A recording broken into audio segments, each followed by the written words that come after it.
Effectivement, parce qu'aujourd'hui, enfin, hier on parlait de phénomène de fémania, la frappe.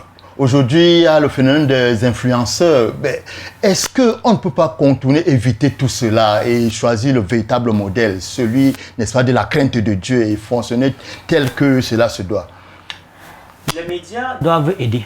Oui. Les médias doivent aider à présenter des personnes qui ont réussi à partir d'autres chemins.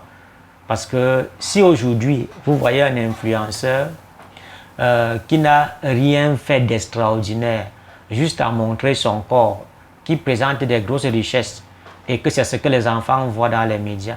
Mais allez aussi prendre celui qui a trimé et qu'on montre comment success story, qui peut aussi influencer.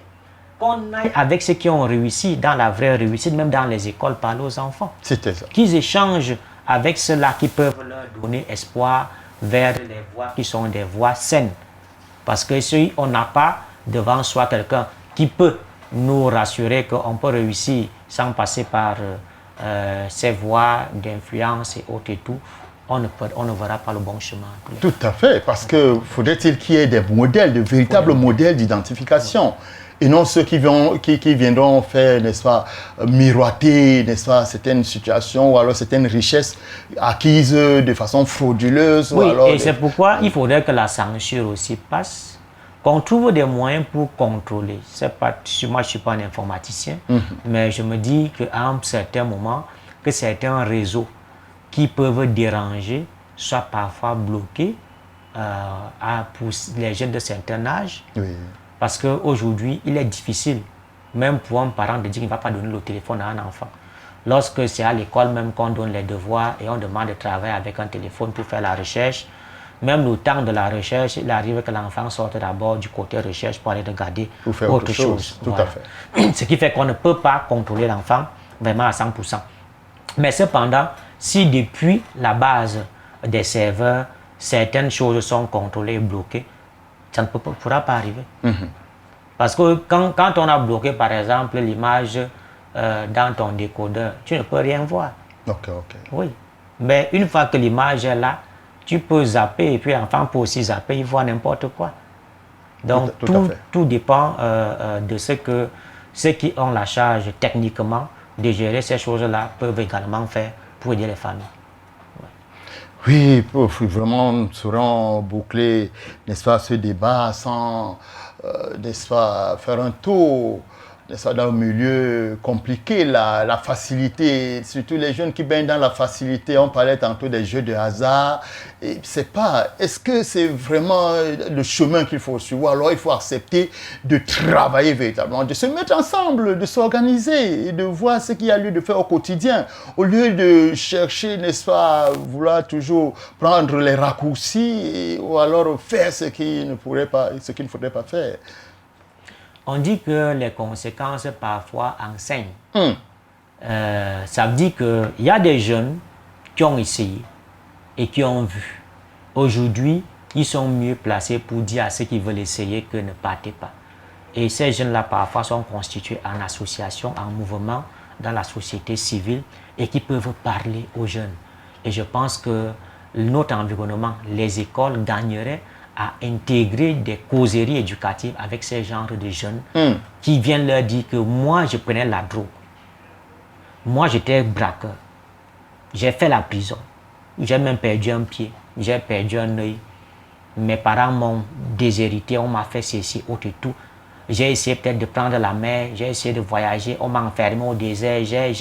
Ça peut permettre aux jeunes de ne pas trop rêver sur des facilités, de comprendre que ce chemin-là est mauvais. Tout à fait. Parce que lorsque vous écoutez celui qui a tenté ce que vous voulez faire aujourd'hui, il est mieux placé pour vous conseiller que celui qui n'a jamais fait cela.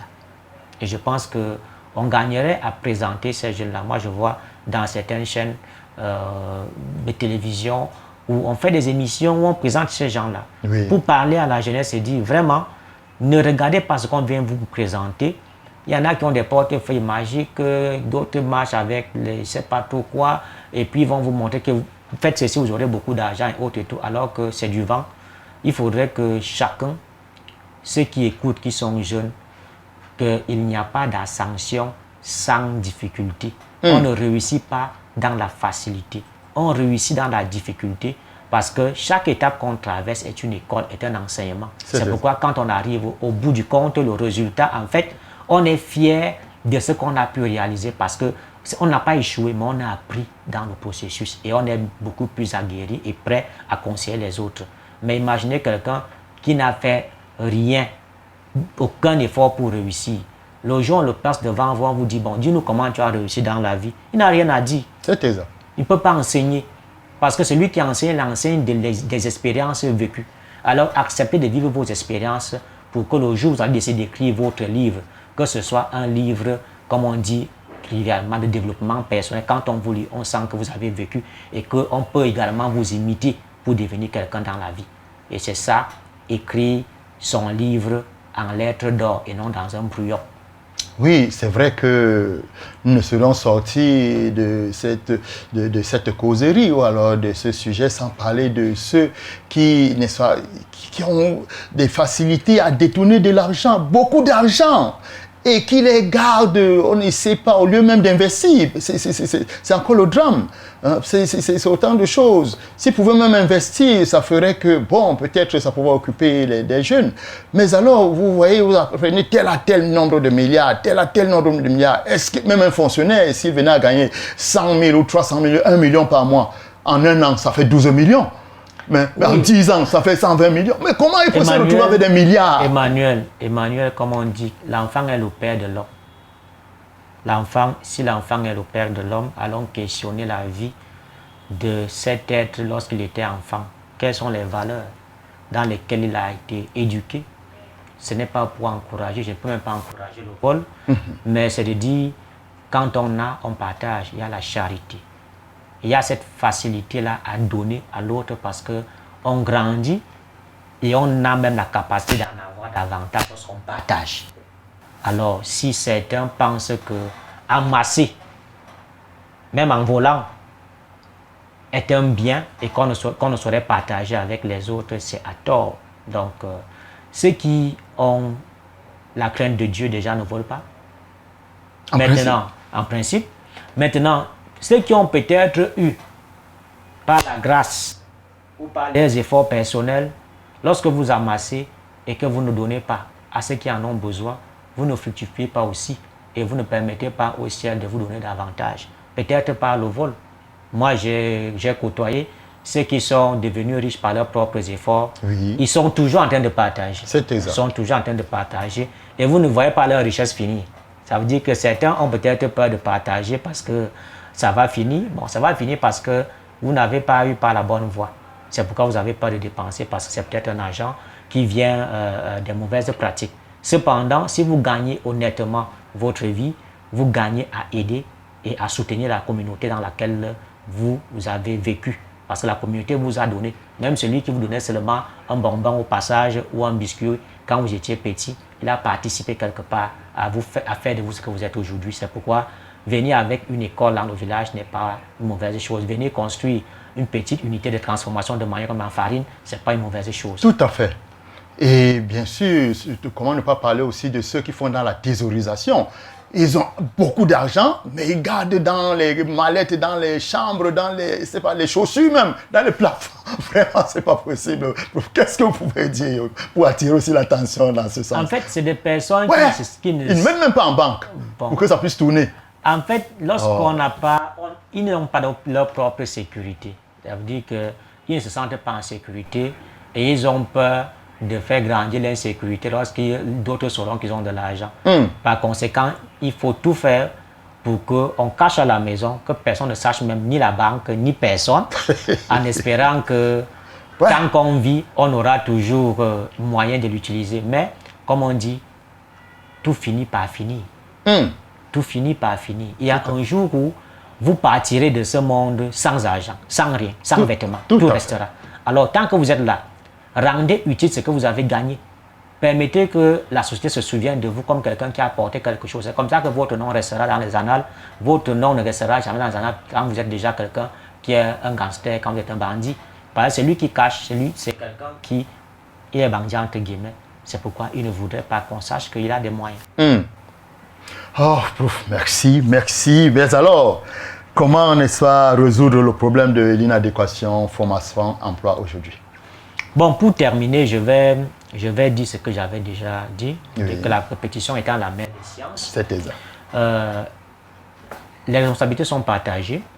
L'État a son travail, c'est d'augmenter la quantité des écoles d'enseignement technique et de les outiller avec un matériel de pointe, de sorte que si un enfant a fait la mécanique automobile, qu'il sorte avec un bac technique où il est prêt à faire véritablement la mécanique auto. Ça veut dire que qu'on ne retrouve plus d'esthétique ou des lycées techniques qui n'ont pour seul atelier qu'une vieille voiture ou alors une roue, une jante, et on dit qu'on est en train de faire un atelier. Moi, j'ai vu des grands centres ici qui forment, on dit qu'on forme dans la conduite des engins lourds. Mais vous voyez simplement un vieux Caterpillar qu'on ne peut même pas déplacer, qui est placé là. Et c'est là où on fait tous les cours. Et vous pensez que l'enfant qui sort de là, il a quelle technicité? Il n'a pas de technicité. Ça veut dire qu'il a un diplôme, mais il n'est pas apte.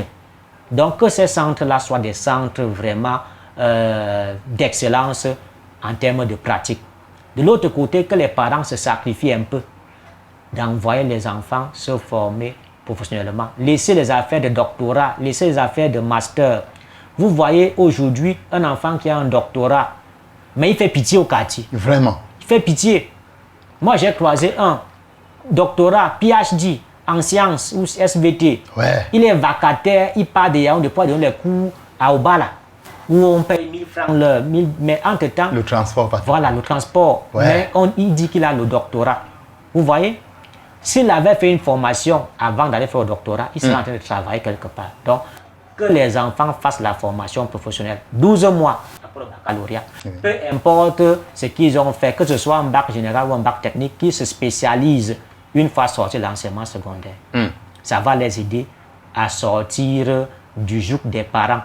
Parce qu'on est autonome lorsqu'on peut déjà se payer soi-même sa chambre, lorsqu'on peut se payer un vêtement et payer de quoi se nourrir. Mais vous voyez, dans notre société, on a 40 ans, 45 ans, parfois même 50 ans, on est dans la maison familiale. C'est exact. Ça veut dire que quelque part, tout le monde a échoué, la société a échoué, les parents ont échoué, l'enfant a échoué. Ça veut dire que nous sommes tous responsables de cet échec. Alors que les parents travaillent, on l'avait dit ici un jour, c'était nos premières interventions ici, travaillez les projets professionnels de vos enfants dès le bas âge. Éduquez-les à avoir des rêves qui sont des rêves réalisables. Tout à fait. Orientez-les dans des formations qui permettent qu'ils réalisent ces rêves-là au quotidien. Et vous êtes sûr que dans l'environnement où on parle d'inadéquation, il y aura adéquation. Parce que vous aurez réfléchi mûrement. Comme j'ai dit, l'environnement est interchangeant. Avec les nouvelles technologies, certains métiers sont en train de disparaître. Alors il faut faire attention. N'envoyez pas les enfants étudier là où on va dire demain qu'il n'y a plus d'emploi. Que vous soyez à l'affût des informations, de sorte que si l'enfant est dans une filière actuellement qui tend vers un métier qui va disparaître, qu'il se réoriente dès à présent pour qu'il ne soit pas au chômage après. Maintenant, ceux qui ont les écoles, vraiment ne cherchez pas seulement l'argent. Quand vous ouvrez les écoles professionnelles, mettez les moyens pour avoir les ateliers qui sont équipés. Que les enfants sortent de là étant véritablement performants. Lorsqu'on est performant, on n'a pas peur de chercher au travail. Parce qu'on sait que quand on va aller sur le terrain, on sera capable de donner le meilleur de soi. Mais quand la formation a été bâclée, l'enfant, même quand il voit offre d'emploi, il est tellement hésitant parce qu'il a peur. Il n'est pas sûr qu'il sera à la hauteur. Donc, ceux qui cherchent l'argent dans les centres de formation professionnelle, qu'ils arrêtent. Laissez la formation professionnelle à ceux-là qui se soucient de l'avenir des enfants et du pays. Alors, prof, je ne sais pas, est-ce qu'il y a une question que vous auriez souhaité qu'on vous pose, mais alors, sait-on jamais, parce que là, bientôt, nous allons mettre la clé sur le paillasson. Bon, je n'ai pas une question. J'aimerais juste demander aux téléspectateurs, aux auditeurs, mais à la vérité, de prendre tout ce qu'on a dit ici en considération et surtout de nous écrire ou de nous appeler quand ils peuvent. Vous pouvez écrire au 699 10 73 37. On peut vous conseiller également. On peut vous conseiller. C'est un numéro WhatsApp. Si vous avez des soucis d'orientation scolaire ou professionnelle, vous pouvez nous contacter. On peut vous aider. Vous avez des entreprises, vous voulez également des coachings personnalisés pour manager ces entreprises-là. Vous pouvez également nous contacter. On verra comment vous accompagner dans ce sens. Merci, une fois de plus, merci d'être venu. Merci parce que nous sommes rassurés que vous avez, n'est-ce pas, éclairé les lanternes de tous les auditeurs et téléspectateurs des médias de la vérité. Chers auditeurs, chers téléspectateurs des médias de la vérité, une fois de plus, merci pour votre bien aimable attention et heureuse et bonne année 2026.